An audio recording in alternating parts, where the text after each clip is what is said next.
Good. So valence electrons are the outermost electrons in an atom. And do you remember a couple weeks ago we watched the video of the orbitals? And as the number n increased, what happened to the size of the orbital? Got larger.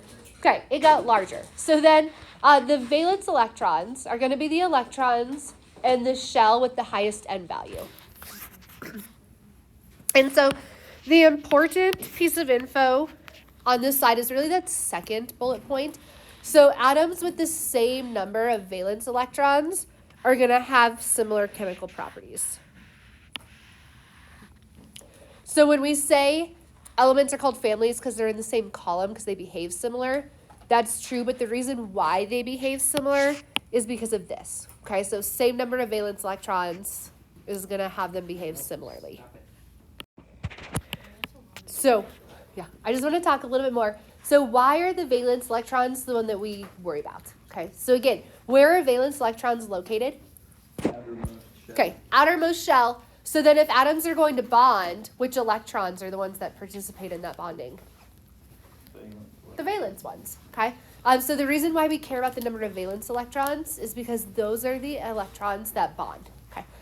So if those determine on how an element bonds, they're going to determine how elements behave. So which elements will react together or not react together, which is why elements with the same number of valence electrons tend to behave similarly. So when we look at the periodic table, we have several groups or families that we like classify our elements as, and they're based off similar properties. So here's our first one. I do want you to write this one down. So the first family I want you to know, they're called the alkali metals. And then in your notes, you can get the properties. So these ones are soft, they're silvery in their color, and then they're very reactive. So these are the ones that were in the video we just watched. So think about like how they're like violently reacting with water. And then on your periodic table, it could be the one you use in class. It could be that half sheet you had from like a week ago. Or it could be the one at the reading assignment. Okay. Somewhere on one of your periodic tables, label that first column as alkali metals. And then just take note, hydrogen is not a metal, so it is not an alkali metal. All right, so here's just some examples of the alkali metals. So in this picture, they're cutting sodium metal. And I think in class, we put sodium metal in water not very long ago, right? Okay, they are, but they're soft. So the point is, so one of the properties of alkali metals is they're very soft. They're super easy to cut into. Like you could take a butter knife and slice sodium in half. Okay, could you do that with like the metal on your chair? Just take a butter knife and no. So alkali metals are extremely soft. A little butter knife will cut it. All right, and then these are the ones that react in water. We already watched the video, so I'm going to skip it here. Okay. All right, our next family are the alkaline earth metals. So notice the name changes just slightly. Okay. And these are the second column. Okay, so on your periodic table, make sure you label that the second column are called the alkaline earth metals. They're still like a silvery white in color. Still fairly reactive. So not quite as much as the alkali metals. And then the reason why they're called alkaline earth metals is that most of them are found in rocks in the Earth's crust. All right, so just here's some example of alkaline earth metals. So one example is magnesium. So here's a strip of magnesium. This is saying you use the strip of magnesium in class on Monday. Okay, so it's silvery. Magnesium oxidizes quick, which is why it's maybe dark looking. Okay, but it's like a silvery metal. All right, next we have our transition metals. For the sake of our families, you're only going to do like the square in the main portion of the periodic table. Okay, so don't include the bottom two rows. Okay, and then transition metals, they're good conductors of electricity. What does that mean?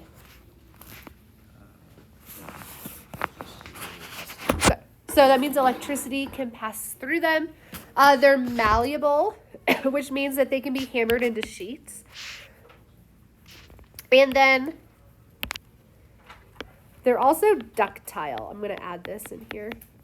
So ductile means they can be drawn into wires. So what's the most popular type of wire you're probably familiar with? Copper. Like copper. Okay, Okay, so you can draw them into wires like copper.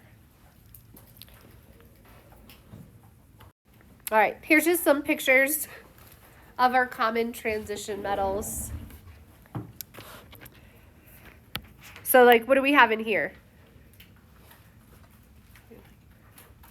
We have some copper, nickel. Good, like what's in this picture? The ring. It's like gold. Okay. All right, our next family are the halogens. So we're jumping all the way to the second to the last column of the periodic table. Halogens, most are poisonous and they're reactive with alkali metals. So think sodium chloride. So sodium's the alkali metal. Chlorine is one of the halogens. Okay. And then halogens, they're like fluorine, chlorine, bromine, iodine. Okay. So chlorine we're familiar with. What's chlorine used for? Pools, what do they do in a pool? Clean it. Iodine we see probably sometimes like on medical shows. What's iodine used for? Good, to clean. So what do you think the other elements in that family also do? Clean. Good. Our last family I want you to know about, they're called the noble gases. So they're the very last column of the periodic table. And then the noble gases, they're unreactive. Why are these ones unreactive? Full valence shells. Okay, so they have full valence shells. So that means they don't want to lose any electrons, nor do they want to gain any electrons.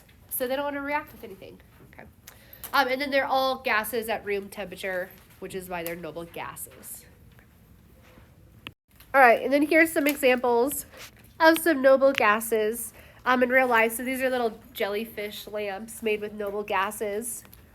What do these also maybe remind you of? Jellyfish. What about like the signs?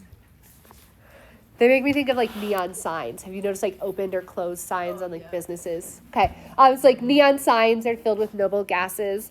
So, different noble gases give off different colors. So like neon makes like that orange-red color. Mercury has like light blue. So like, have you ever been to businesses where they have like their neon signs? Right.